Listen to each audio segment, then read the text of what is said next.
నమస్కారం. ప్రేక్షకులందరికీ శుభోదయం. ఈనాటి శుభయోగం శీర్షికన సోమవారం సందర్భంగా సోమవారానికి అధిపతి అయినటువంటి చంద్రుడిని ప్రసన్నం చేసుకోవటానికి ఎలాంటి విధి విధానాలు పాటించాలో, చంద్రుడికి అధిష్టాన దేవత అయినటువంటి లక్ష్మీదేవిని సోమవారం ఏ విధంగా పూజించడం ద్వారా ఎటువంటి ప్రయోజనాలు చేకూరుతాయో పరిశీలిద్దాం. సోమవారానికి అధిపతి చంద్రుడు. చంద్రమా మనసో జాతః అంటుంది వేదం. చంద్రుడు మనఃకారకుడు కాబట్టి మానసిక అశాంతిని పోగొట్టుకోవటానికి, ప్రశాంతతను పొందటానికి సోమవారం చంద్రుడికి సంబంధించిన ఆరాధన చేయాలి. అలాగే వ్యవసాయ రంగంలో పంటలు బాగా పండటానికి, తల్లితరపు ఆస్తిపాస్తులు తొందరగా సంక్రమించటానికి, కంప్యూటర్ రంగంలో విశేషంగా రాణించడానికి కూడా సోమవారం నాడు చేసే చంద్ర ఆరాధన విశేషమైన శుభ ఫలితాలను కలిగింపజేస్తుంది. సోమవారం సందర్భంగా చంద్రుడికి ప్రియమైన స్నానం చేయాలి. ఆ స్నానం ఎలా చేయాలంటే, మీరు స్నానం చేసే నీళ్లలో కొద్దిగా తెల్లటి పుష్పాలు కొన్ని కలుపుకొని ఆ నీళ్లతో స్నానం చేయాలి. ఇంకా వీలైతే ఒక శంఖం తీసుకొని ఆ శంఖంలో నీళ్లు పోసి ఆ శంఖ జలాలు మీరు స్నానం చేసే నీళ్లలో కొద్దిగా కలిపి ఆ నీళ్లతో స్నానం చేయాలి. ఇలా చేస్తే ఇది చంద్రుడికి ప్రియమైనటువంటి స్నానం అవుతుంది. స్నానం చేసిన తర్వాత చంద్రుడికి ప్రియమైన దిక్కు వాయువ్య దిక్కు కాబట్టి మీ గృహంలో వాయువ్యం మూల ఒక పీట ఉంచి దాని మీద బియ్యపిండితో ముగ్గు వేసి ఆ ముగ్గు మీద ఒక మట్టి ప్రమిదలో ఇంకొక మట్టి ప్రమిద ఉంచి ఆవు నెయ్యి కానీ నువ్వుల నూనె కానీ పోసి 2 ఒత్తులు వేసి దీపం వెలిగించండి. వాయువ్యంలో ప్రత్యేకంగా ఆవు నెయ్యితో 2 ఒత్తుల దీపాన్ని సోమవారం రోజు వెలిగిస్తే చంద్రుడు విశేషంగా అనుగ్రహిస్తాడు. అది కూడా ఉదయం 6 నుంచి 7 గంటల మధ్య ప్రాంతంలో చంద్రహోర ఉంటుంది. చంద్రహోర ఉన్న సమయంలో సోమవారం వాయువ్యంలో దీపం పెడితే చంద్రుడు తొందరగా అనుగ్రహిస్తాడు. అలాగే చంద్రుడికి బియ్యం అంటే ప్రీతిపాత్రం కాబట్టి 1.25 కేజీ బియ్యం తెలుపు రంగు వస్త్రంలో మూటగట్టి సోమవారం సందర్భంగా ఉదయం 6 నుంచి 7 మధ్యలో కానీ, మధ్యాహ్నం 1 నుంచి 2 మధ్యలో కానీ, రాత్రి 8 నుంచి 9 మధ్యలో కానీ చంద్రహోరలో దేవాలయ ప్రాంగణంలో దానం ఇవ్వటం ద్వారా గోచారపరంగా జాతకంలో ఉన్న చంద్రగ్రహ దోషాలన్నీ తొలగింపజేసుకోవచ్చు. సకల దేవతా స్వరూపమైన గోమాతకు నానబెట్టిన బియ్యం సోమవారం ఆహారంగా తినిపిస్తే కూడా చంద్రుడిని ప్రసన్నం చేసుకోవచ్చు. అలాగే సోమవారం రోజు ఉపవాసం ఉండి రాత్రికి పాలతో చేసినటువంటి పదార్థాలు ఆహారంగా స్వీకరిస్తే కూడా చంద్రుడి అనుగ్రహానికి పాత్రలు కావచ్చు. జ్యోతిష శాస్త్రపరంగా ప్రతి గ్రహానికి అధిష్టాన దేవత ఉంటుంది.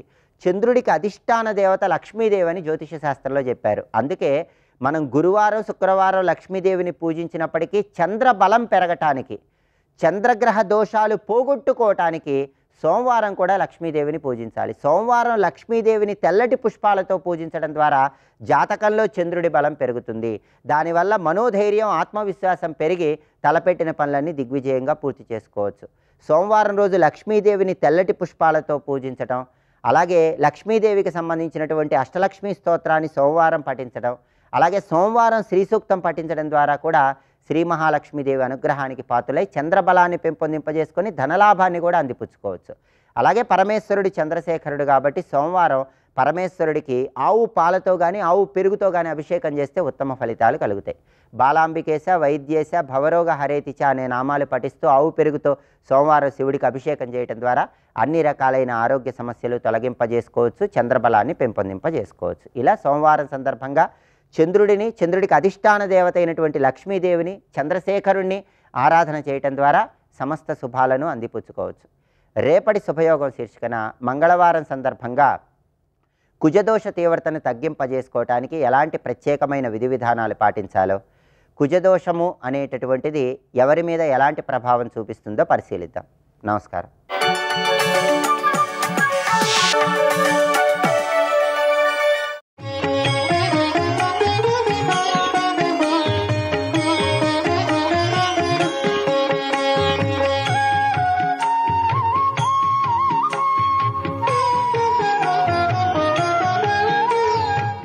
కొంతమంది ప్యాషన్ కొద్దీ హిందూ మతం గొప్పదని చెప్పిన వాళ్ళు ఉంటారు.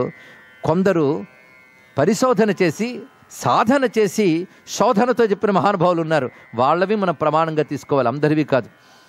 అలాంటి ప్రమాణంగా తీసుకున్న వాక్యాలు కూడా కొన్ని కలుపుకుంటే యంత్రం అంటే ఇంత గొప్పది అని చెప్తున్నాం. ఇప్పుడు శ్రీయంత్రం, ఈ శ్రీయంత్రం గురించి చాలా ఆశ్చర్యకరమైన అంశాలు చాలా బయటపడుతున్నాయి ఈ మధ్యకాలంలో. ఎక్కడ పాశ్చాత్య దేశాల్లో కూడా తవ్వకాల్లో బయటపడ్డాయని ఇలాంటి వార్తలు మీరు వినుంటారు. అంటే ఒకప్పుడు విశ్వమంతా సనాతన ధర్మం ఉండేదనే ఆధారాలు దొరుకుతున్నాయి. దానికి గ్లోబల్ హిందూయిజం గురించి డాక్టర్ పిఏ ఓక్ అనేటువంటి ఒక చరిత్రకారుడు అద్భుతమైన పుస్తకం రచించాడు. నేను వాటిని ఉటంకిస్తున్నాను, ఎందుకంటే యువత వాటిని పరిశీలిస్తారని. వాటిని గమనించిన ఆశ్చర్యకరమైన అంశాలు బయటకు వస్తాయి. మొత్తానికి ప్రపంచవ్యాప్తంగా ఉన్నది. కొద్ది కాలం క్రితం రష్యాకు సంబంధించిన ఒక విజ్ఞాన శాస్త్రవేత్త శ్రీచక్రం గురించి గొప్ప పుస్తకం రచించాడు. ఎందుకంటే అందులో జామెట్రికల్ ప్యాటర్న్, ముఖ్యంగా ఆ వృత్తాలు ఏమిటి, ఆ రేఖలు ఏమిటి, ఆ త్రికోణాలు ఏమిటి, దీని గురించి పరిశీలించినప్పుడు ఏదేదో అడ్డదిడ్డంగా ఊహలతో గీసింది కాదు. దీనికి ఒక పద్ధతి ఉంది. ఆ పద్ధతి ఏమిటో ఆలోచించాడు. పరిశీలించకుండా తీసిపారేయకూడదండి, అదేమిటో ఆలోచించాలి. దానికి సంబంధించిన శాస్త్రం ఉంది. అతను ఏమీ చూడకుండా గమనించకుండా నేను నమ్మనండి, వాడిని మూర్ఖుడు అంటారు. ఇక్కడ నువ్వు నిజంగా హేతువాదివే అయితే హేతువుతో పరిశీలించు, అప్పుడు రుజువు చేయి. పరిశీలించకుండా మాటలేమిటి? పరిశీలించడం చేత కాకపోతే విశ్వసించు, దండం పెట్టు అంతే. శోధించడం చేత కాకపోతే విశ్వసించడం నేర్చుకోవాలి.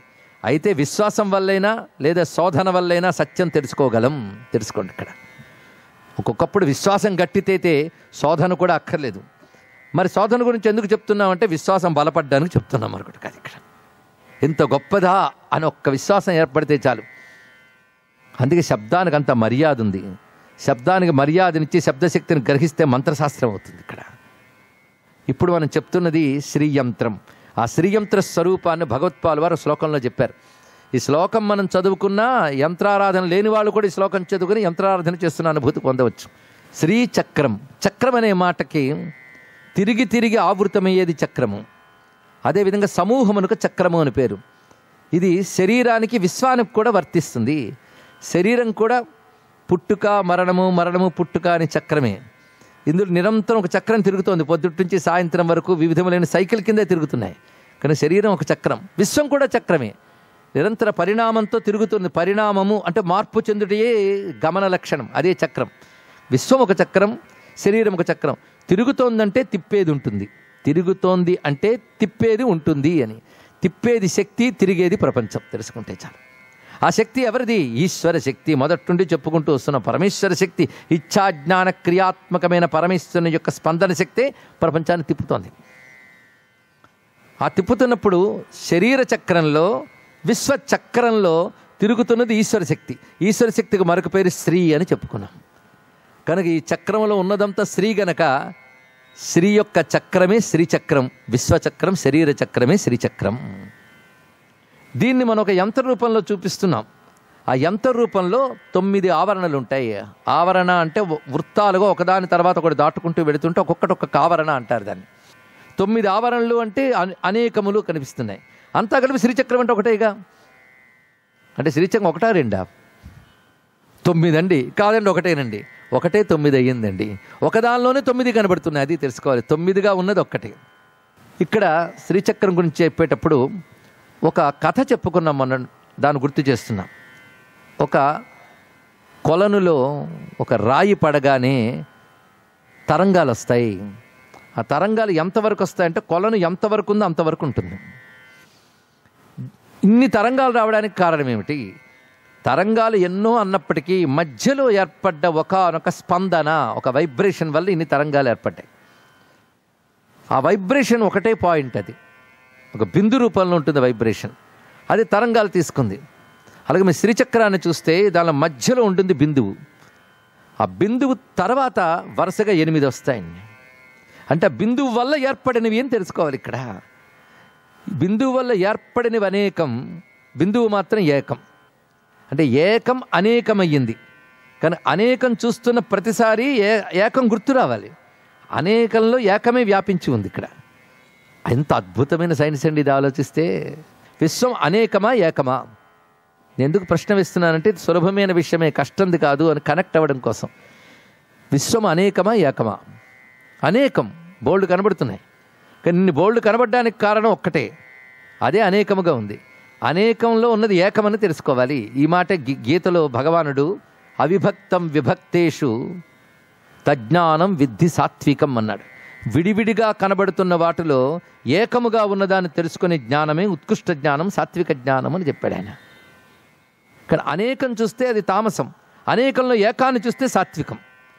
అనేకంలో ఏకం చూడగలగడం సాత్వికం, అనేకం దాటి ఏకాన్నే పట్టుకోవడం తాత్వికం. తెలుసుకోండి ఇక్కడ. కానీ సాత్వికం నుంచి తాత్వికంలోకి వెళితే ఏకమే. కానీ కనబడుతున్నది అనేకం గనక ఏకాన్ని చూడాలి. కానీ ఏకమే చూడగలిగితే హైయెస్ట్, ఆ దగ్గరికి తీసుకెళ్తుంది సాత్వికం. ఇప్పుడు శ్రీచక్రం ఏకమా అనేకమా? మళ్ళీ చెప్తున్నా.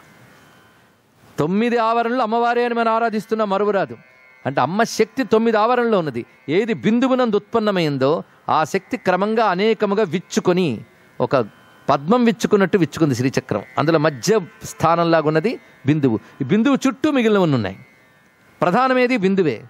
అందుకే అమ్మవారు స్వరూపం ఎక్కడ కూర్చుందిరా అంటే బిందువునందు అని మీరే లలితా శాస్త్రంలో చదువుతున్నారు. బైందవాసన విన్నారా? బైందవాసన అంటే బిందువుని ఆసనముగా కలది. దృష్టి అక్కడికి.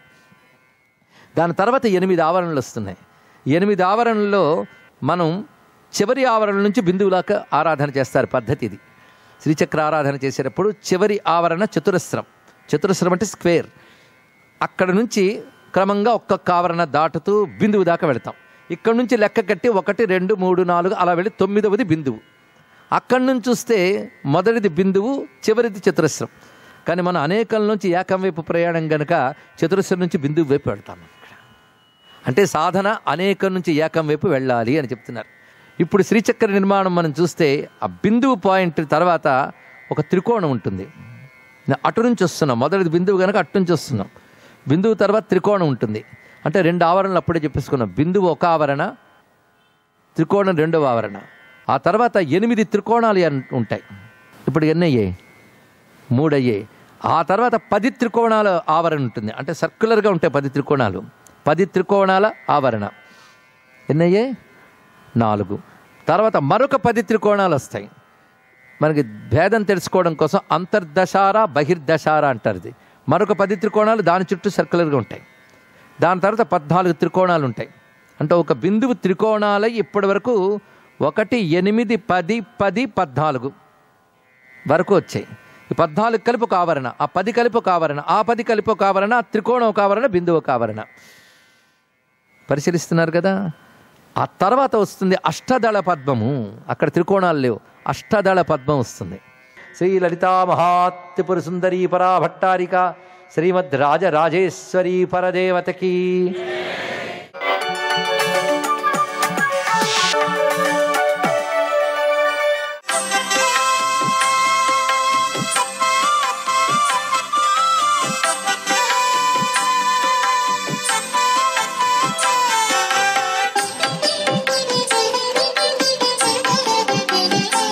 ఓం నమో నారాయణాయ.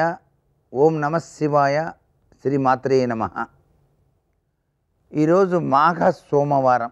పరమశివుని ఆదిదేవునిగా భావన చేస్తూ మనమందరం కూడాను ఆ బోళాశంకరుని మనస్ఫూర్తిగా కొలవాలి. అంతేకాదు ఆయనే కదండి అనాదిగా వస్తున్నటువంటి దేవుడు కూడాను.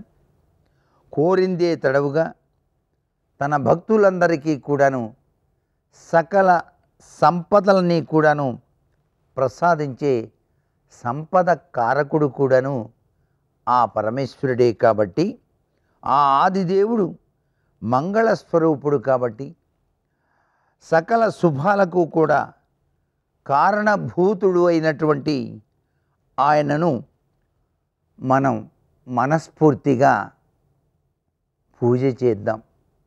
అంతేకాదు అభిషేక ప్రియ శివ అన్నారు. పంచామృతాలతో స్వామివారిని అభిషేకం చేసి ఆ అమృత తుల్యవంతమైనటువంటి అభిషేక తీర్థాన్ని మనం మనస్ఫూర్తిగా స్వీకరించినట్లయితే స్వామి మనకు సకల సంపదల్ని కూడాను ప్రసాదిస్తాడు. ప్రతి సోమవారం కూడాను సాయం సంధ్యా సమయంలో శివాలయ దర్శనం చేసుకొని అక్కడ పరమేశ్వరుని కనులారా వీక్షించి నందీశ్వరునికి నమస్కారం చేసి నంది కొమ్ముల మధ్య నుంచి పరమేశ్వరుని అలా 2 కళ్ళతో చూస్తూ నమస్కారం కనుక చేసినట్లయితే మానవ జన్మ ధన్యమై తీరుతుంది అని చెప్పేసి మనకు శాస్త్రంలో చెప్పారు. అందుకనే లింగ పురాణం కానివ్వండి, స్కాంద పురాణం కానివ్వండి, పద్మపురాణం కానివ్వండి, వివిధ రకాలైన పురాణాలు అన్నీ కూడాను ఆదిదేవుని ఏ విధంగా పూజించాలో కూడా మనకు తెలియజేస్తున్నాయి. విభూది స్వామివారికి చాలా ప్రీతి. ఎవరైతే నిత్యం కూడాను విభూది వ్రాసుకొని నుదుటన మెడలో రుద్రాక్షమాల వేసుకొని ఆ పరమేశ్వరుని యొక్క ధ్యానం ఓం నమః శివాయ అని చెప్పేసి పంచాక్షరి మహామంత్రాన్ని నిష్టగా సోమవారం నాడు జపిస్తారో వారికి మనస్సు, శరీరం, బుద్ధి ఈ మూడు కూడాను అదుపులో ఉంటాయి అని చెప్పేసి శాస్త్రం. సర్వే జనా సుఖినో భవంతు.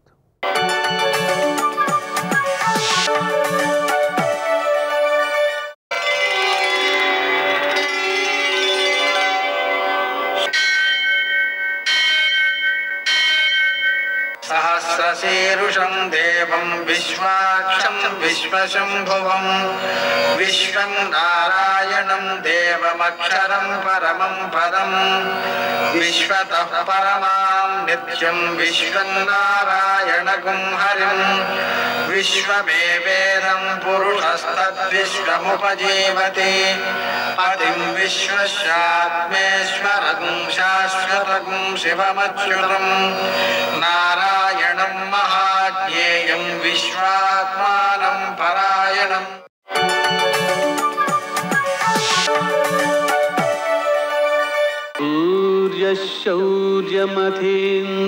సూర్యశౌర్యమథేందురింద్రపదవీ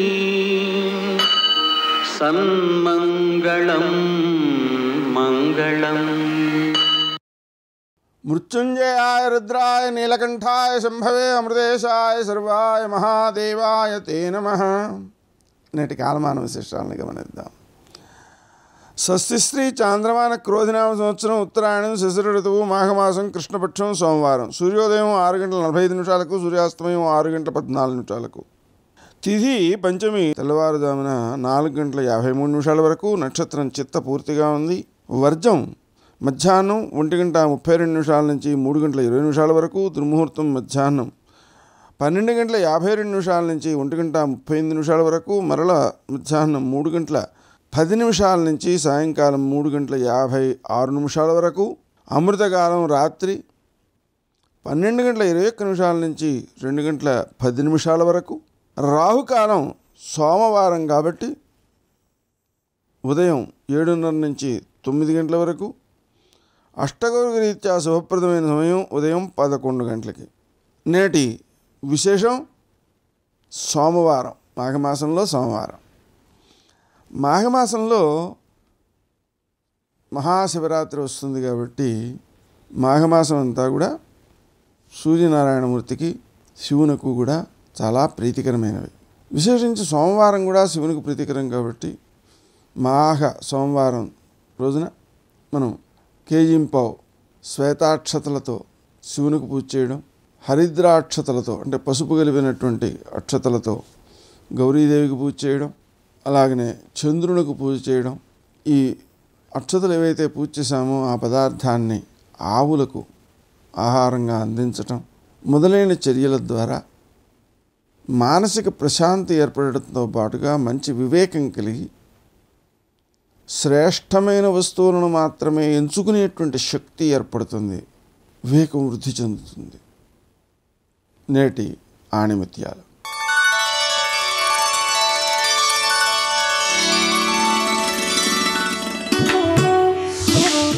నిజం చెప్పాలంటే ధైర్యం ఉండాలి, మంచి చెయ్యాలంటే మనసు ఉండాలి.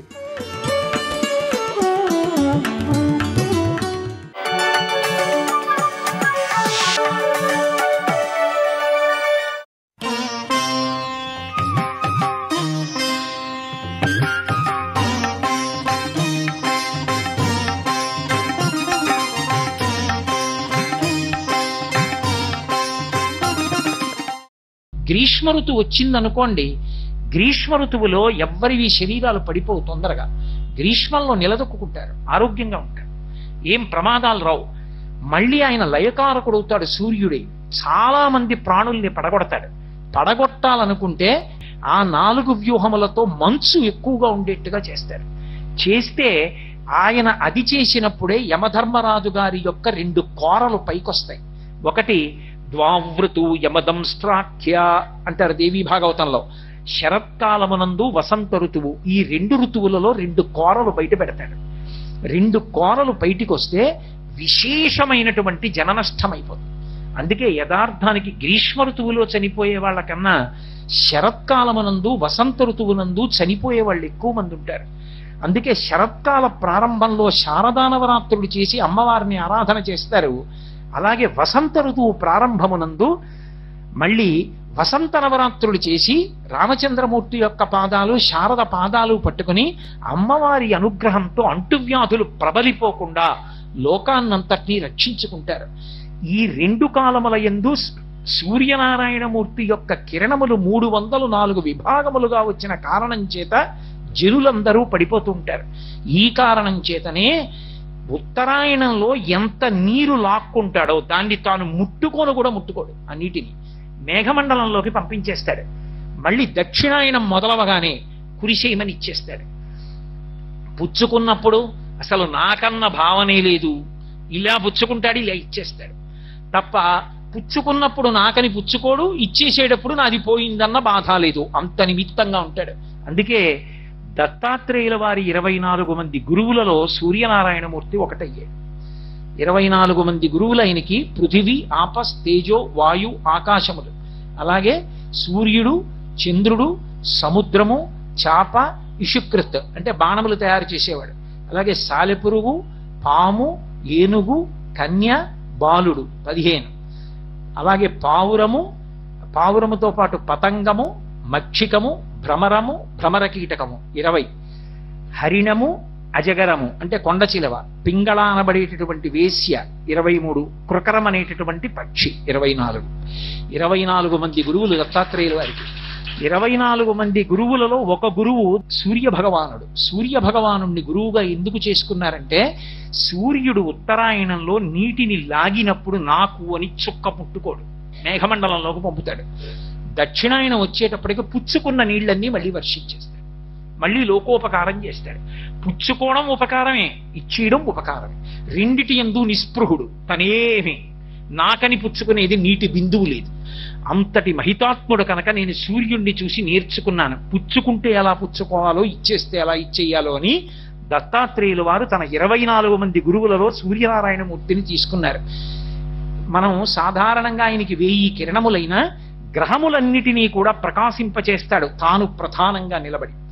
ఆ గ్రహములన్నిటినీ కూడా ప్రకాశింపచేయడానికి, లోకాన్నంతటినీ కాపాడడానికి మళ్ళీ ఆయన కిరణ వ్యూహాన్నంతటినీ కలిపి 7గా చెప్తారు. 7 మీద నడుస్తుంది సప్తాశ్వర ధమారూఢం అని. ఆ 7 కిరణములకే సుషుమ్నము, హరికేశము, విశ్వకర్మ, విశ్వవ్యచ, సంపద్వసు, అర్వాగ్వము, అలాగే స్వరాడ్వసు అని 7 కిరణములు. ఈ 7 కిరణములలో 7వ కిరణమైనటువంటి స్వరాడ్వసు లేదా స్వరాట్ అంటారు దాన్ని. దాని చేత శనీశ్వర గ్రహం ప్రకాశిస్తుంది. శనీశ్వరుడు సూర్యనారాయణమూర్తి కుమారుడు. అందుకే రోజు సూర్యుడి వంక తిరిగి నమస్కరించిన, సూర్యుడిని స్తోత్రం చేసిన ఏలినాటి శనిలో ఉన్న వాళ్ళ జోలికి కూడా ఎక్కువ వచ్చి ఇబ్బంది పెట్టడే. మా తండ్రి గారి భక్తుడు కాబట్టి ఆయన జోలికి నేను వెళ్ళి ఎక్కువ బాధించలేనంటాడు.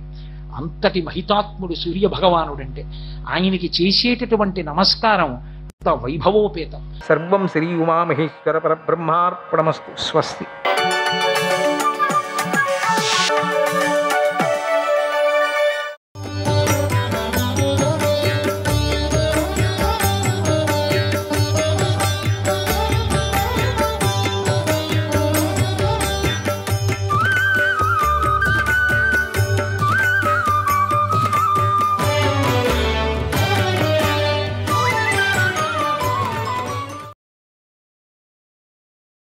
మానవుడెప్పుడు తడిబట్టలు కట్టుకోకూడదు, మెడలోని మాలలను ఎప్పుడు లాగకూడదు. చాలామంది లాగుతూ ఉంటారు. వస్త్రాల మీద వాటిని ధరించకూడదు. భోజనం చేసిన తరువాత, తుమ్మిన తరువాత, బాట మీద నడిచిన తరువాత, బాట మీద మలమూత్ర విసర్జన తరువాత తగిన విధంగా శుద్ధి చేసుకోవాలి. నిత్యము తూర్పు ముఖంగా కూర్చొని మౌనంగా తినాలి. అన్నాన్ని అసహించుకోకూడదు. కంచంలో చాలా కొద్దిగా మాత్రమే అన్నాన్ని మిగిల్చి ఉంచాలి. భోజనం తర్వాత మనస అగ్నిదేవుణ్ణి స్మరించాలి. ఇక ఏ దిక్కులో ఆహారాన్ని తింటే మేలు చేస్తుందో గ్రహించండి. తూర్పు ముఖంగా భుజిస్తే ఆయస్సు, దక్షిణ ముఖంగా తింటే కీర్తి, పశ్చిమ ముఖంగా భుజిస్తే ధనం, ఉత్తర ముఖంగా తింటే సత్యం లభిస్తాయి.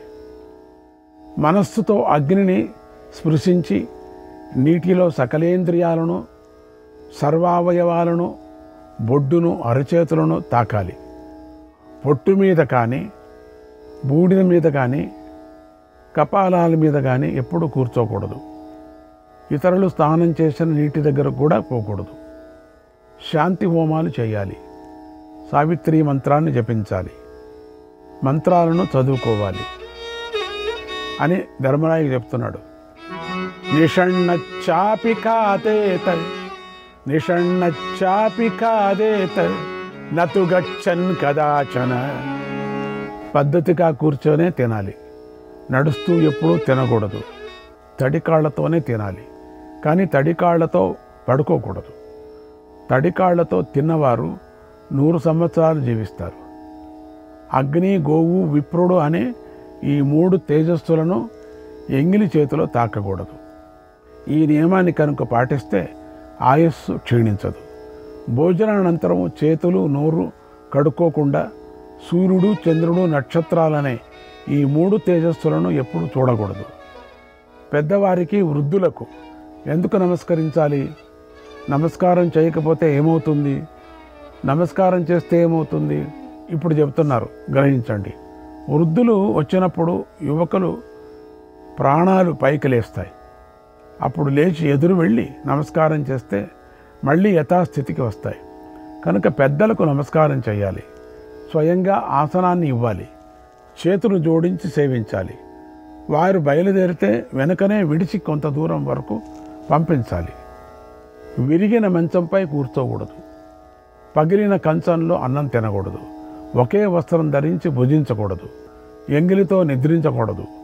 ప్రాణాలన్నీ తలనే ఆశ్రయించి ఉంటాయి కనుక ఎంగిలి చేతిలో తలను తాకకూడదు. జుట్టు పట్టి లాగటం, తలపై కొట్టడం చేయకూడదు. ఆ పనులను విడిచిపెట్టాలి. 2 చేతులు కలిపి తలపై గీరుకోకూడదు. ఒక చేతితో గీక్కోవచ్చు, దోషం లేదు. 2 చేతులతో గీక్కోకూడదు. అదే పనిగా తలస్నానం చేయకూడదు. దినము చేయాలా, అదే పనిగా చేయకూడదు. సడన్గా వెళ్ళి చేసేది ఎట్లంతా చేయకూడదు. ఇవన్నీ పద్ధతిగా చేస్తే ఆయస్సు క్షీణించదు. నూనెతో తలంటుకున్నప్పుడు ఆ చేతిలో దేనిని తాకకూడదు. నూనెతో చేసిన పదార్థాలు తినకూడదు. ఈ నియమాన్ని పాటిస్తే ఆయస్సు క్షీణించదు. అలాగే ఎంగిలి నోటితో చదువు చెప్పకూడదు. చదువుకోకూడదు. దుర్గంధంతో గాలి వీస్తున్నప్పుడు మనస్సులో కూడా మంత్రం జపించాలని ఆలోచించకూడదు.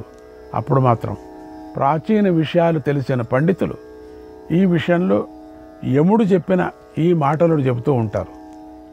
ఎంగిలి నోటితో పరిగెత్తిన, అధ్యయనం చేసిన వారి ఆయస్సును హరిస్తాను, వారి సంతతిని లాక్కొంటాను. అనధ్యయన సమయంలో కూడా ద్విజుడు మోహంతో అధ్యయనం చేస్తే అతడి వేదజ్ఞానం నశిస్తుంది, ఆయస్సు క్షీణిస్తుంది. కాబట్టి జాగ్రత్తగా అనధ్యయన కాలంలో ఎప్పుడూ అధ్యయనం చేయకూడదు.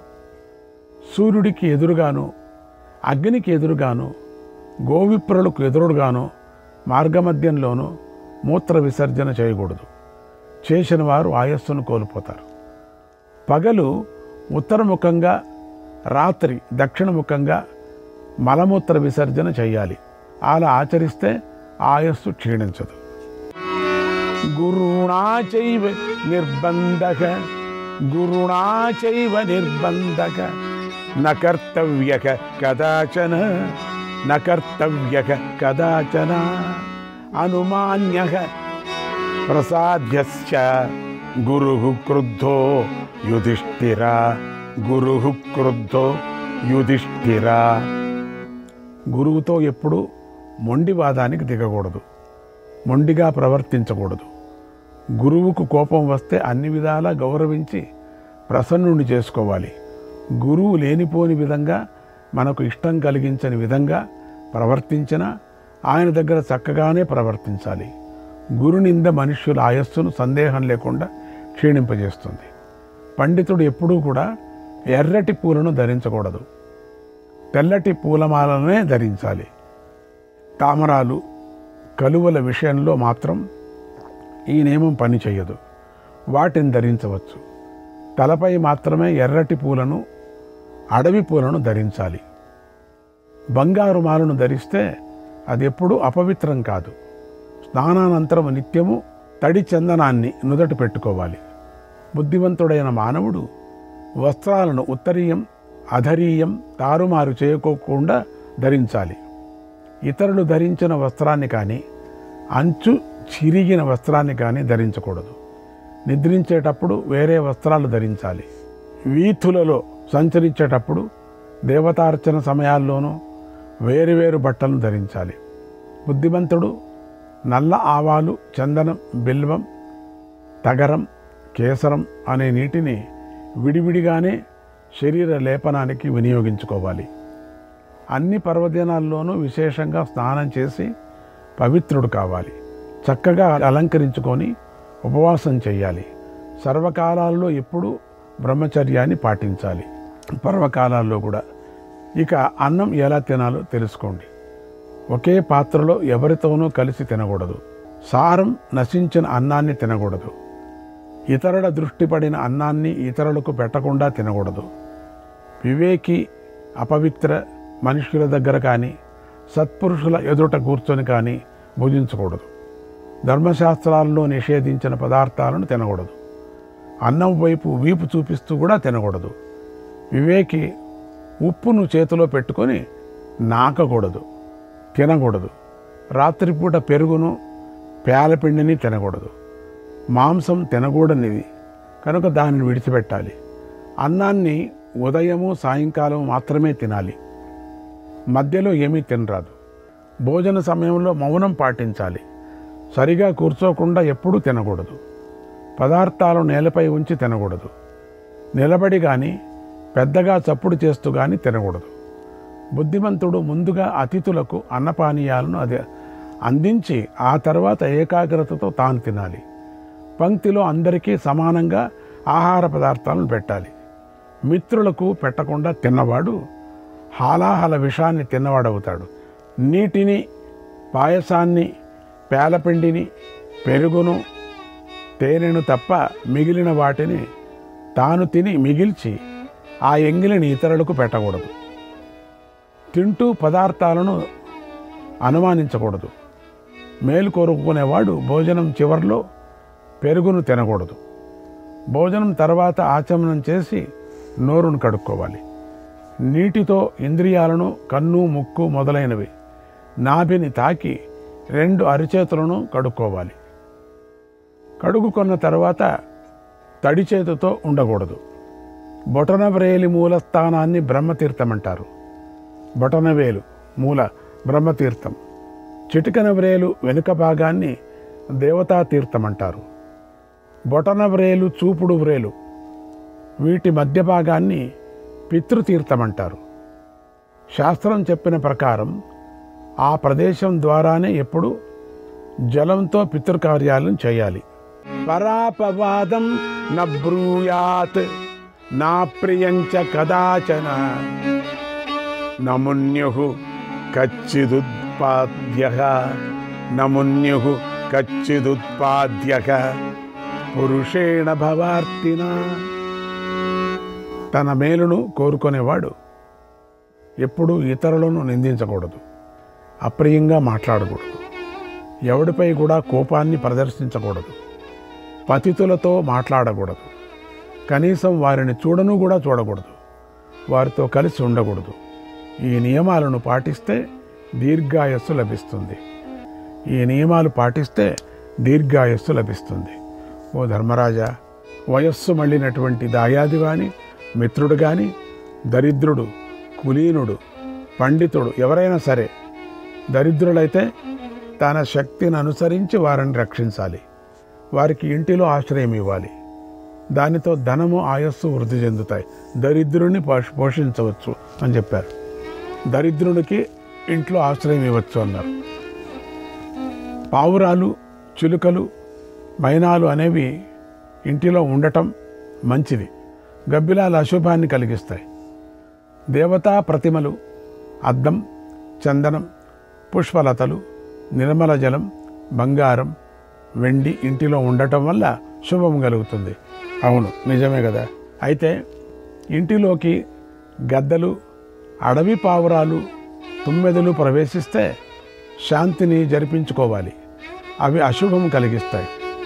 మహాత్మనోతి గుహ్యాని మహాత్మనోతి గుహ్యాని నవక్తవ్యాని కర్హిచిత్ నవక్తవ్యాని కర్హిచిత్. మహాత్ములను నిందించటం ఎప్పుడూ శుభాన్ని కలిగించదు. మహాత్ముల రహస్యాలను ఎప్పుడు ఎవరికి చెప్పకూడదు. తెలియని స్త్రీలతో స్నేహం చేయకూడదు. ఆనందించకూడదు. రాజపత్నుల దగ్గరకు కానీ వారి చెలికెత్తెల దగ్గరకు కానీ వెళ్ళకూడదు. ఓ రాజా, వైద్యులు, బాలురు, వృద్ధులు, సేవకులు, బంధువులు, బ్రాహ్మణులు, శరణార్థులు, వియ్యాల వారు మొదలైన వీరికి సంబంధించిన స్త్రీల వద్దకు కూడా పోకూడదు. అలా పాటిస్తే దీర్ఘాయుస్సు లభిస్తుంది. సంధ్యాకాలంలో నిద్రించకూడదు. ఆ సమయంలో విద్యాధ్యయనం చెయ్యకూడదు, భుజించకూడదు. అలా పాటించిన మేధావి దీర్ఘాయస్సును పొందుతాడు. తన శుభాన్ని కోరుకునేవాడు రాత్రివేళ పితృకర్మలు చేయకూడదు. భోజనానంతరం మిగిలిన పానీయాలను కానీ నీటిని కానీ విడిచిపెట్టాలి. రాత్రివేళ మొహమాటంతో భుజించకూడదు. మొహమాటంతో తినమని ఇబ్బంది పెట్టరాదు. భోజనానంతరం పరిగెత్తకూడదు. పక్షులను చంపకూడదు. అంటే రాత్రి స్నానం చేయకూడదంటే ప్రయాణాల్లో చేయవచ్చు. ఇప్పుడు 2 గంటలకు వెళతామనుకోండి, 2 గంటలకు వెళ్ళి చేరుతాం ఒక చోట, అప్పుడు చేయవచ్చు. దానికి దోషం లేదు. ఎందుకంటే పొద్దున్న చేయలేదు కదా. అందుకని రాత్రిపూట చేయకూడదని 3 రోజులు ప్రయాణం చేసుకొని వచ్చి మధ్యరాత్రి 2 గంటలకు వస్తే చేయకోకుండా అట్లే పడుకోకూడదు. ఎందుకంటే 3 రోజుల నుంచి చేయలేదు కాబట్టి. బుద్ధివంతుడైన మానవుడు గొప్ప వంశంలో పుట్టినది, మంచి లక్షణాలు గలది, తగిన వయస్సులో ఉన్నదైన కన్యనే పెళ్లి చేసుకోవాలి. ఆ తర్వాత పిల్లలను కని వంశాన్ని నిలపాలి.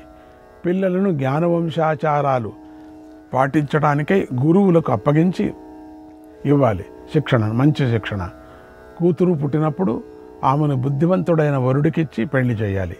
పెద్దదైన తర్వాత తలకు స్నానం చేసిన తర్వాతే దైవ కార్యాలు కానీ పితృకార్యాలు కానీ చేయాలి. దారుణ నక్షత్రాలైనటువంటి ఆశ్లేష, ఆర్ద్ర, జ్యేష్ఠ మొదలైనవి ప్రత్యక్ష తారల్లోనూ జ్యోతిష్శాస్త్రం నిషేధించిన నక్షత్రాల్లోనూ దేవపితృకార్యాలు చేయకూడదు. రాజేంద్ర, మనిషి తూర్పు ముఖంగా కానీ ఉత్తరముఖంగా కానీ క్షౌరం చేయించుకోవాలి. అలా చేస్తే దీర్ఘాయుస్సు లభిస్తుంది. సజ్జనులను, గురువులను, వృద్ధులను, కుల స్త్రీలను, ఇతరులను ఎవరినీ కూడా నిందించకూడదు. బాగుంది. తనను తాను నిందించుకోకూడదు. అది కూడా బాగుంది. నింద అధర్మం. ఓ రాజా, శుభ లక్షణాలు గలది, ప్రశస్తమైన లక్షణాలు గలది, మనోహరమైనది, చూడముచ్చటగా ఉన్నదైన దానిని పెళ్లి చేసుకోవచ్చు. ఓ ధర్మరాజా, తన శ్రేయస్సును కోరుకునేవాడు తనకన్నా ఉన్నతమైన వంశం నుండి కానీ సమాన స్థాయి గల వంశం నుండి కానీ స్త్రీని స్వీకరించవచ్చు. ప్రయత్నపూర్వకంగా స్త్రీలపై ఈర్ష్య పడరాదు. అన్ని విధాల భార్యను రక్షించాలి. ఈర్ష్య ఆయుస్సును పోగొడుతుంది. ఈర్ష్య కనుక ఈర్ష్య ఉండకూడదు. పగటి నిద్ర ఆయుస్సును క్షీణింపజేస్తుంది. నిద్ర లేచిన తర్వాతే మళ్ళీ నిద్రించటము అంతే. ఉదయం పూట, సాయం సంధ్యలోనూ నిద్రించకూడదు. రాత్రి వేళలో శిష్టాచారాన్ని పాటించేవారు తొందరగా నిద్రించరు. పిలువని చోటుకి ఎప్పుడు వెళ్ళకూడదు. యజ్ఞం జరుగుతున్నప్పుడు మాత్రం పిలవకపోయినా వెళ్ళవచ్చు. ఎందుకంటే గౌరవం లేని చోటుకి వెళ్ళటం ఆయుస్సును క్షీణింపజేస్తుంది. ఒంటరిగా ప్రదేశాలకు వెళ్ళకూడదు. రాత్రి సమయంలో ప్రయాణం చేయకూడదు. సంధ్యా సమయానికే ఇంటికి చేరాలి అని ధర్మరాజుకి చెప్పాడు. మందికి కాదు, ద్వాపరయుగంలో చెప్పారంతే. మాతుః పితుర్గురుణాంచ మాతుః పితుర్గురుణాంచ కార్యమేవాను శాసనం కార్యమేవాను శాసనం హితం చాప్య హితం చాపి హితం చాప్య హితం చాపి న విచార్యం నరర్షభ, న విచార్యం నరర్షభ. నరోత్తమ, తల్లి తండ్రి గురువులు శాసించిన దానిని చేయవలసిందే. దాయాదులను, వియ్యాల వారిని, మిత్రులను అన్ని విధాలా పూజించాలి. ఓ ధర్మరాజా, ఆయస్సును వృద్ధి చేసే లక్షణాలను నీకు ఇలా సంక్షేపంగా చెప్పాను. మిగిలిన విశేషాలను వేద జ్ఞానంతో వృద్ధులైన వారి నుండి గ్రహించాలి. ఆచారో భూతి జననక, ఆచారో భూతి జననక, ఆచార కీర్తివర్ధనక, ఆచార కీర్తివర్ధనక, ఆచారాత్ వర్ధతే హ్యాయుః, ఆచార వర్ధతే హ్యాయుః, ఆచారో హంత్యలక్షణం, ఆచారో హంత్యలక్షణం. ఆచారం సంపదను కలిగిస్తుంది, ఆచారం కీర్తిని పెంచుతుంది, ఆచారంతో ఆయస్సు పెరుగుతుంది, ఆచారమే అవలక్షణాలను నాశనం చేస్తుంది. ఆగమానాంసి సర్వేషాం, ఆగమానాంసి సర్వేషాం, ఆచార శ్రేష్ఠ ఉచ్యతే, ఆచార శ్రేష్ఠ ఉచ్యతే, ఆచార ప్రభవో ధర్మగ, ఆచార ప్రభవో ధర్మగ, ధర్మాదాయుర్ వివర్ధతే, ధర్మాదాయుర్ వివర్ధతే. ఆగమాలు అన్నీ కూడా ఆచారమే శ్రేష్టమని చెప్పాయి. ఆచారం నుండి ధర్మం పుడుతుంది, ధర్మం వల్ల ఆయస్సు పెరుగుతుంది.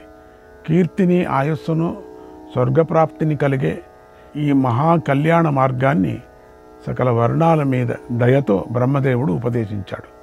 ఓ రాజా, ఈ విషయాన్ని నిత్యము విన్నవాడు, వినిపించినవాడు ఈ సదాచార వ్రతం కారణంగా శుభలోకాలను పొందుతాడు అన్నాడు భీష్మ పితామహుడు. శ్రీకృష్ణాయ పరమాత్మనే నమః. 105వ అధ్యాయం.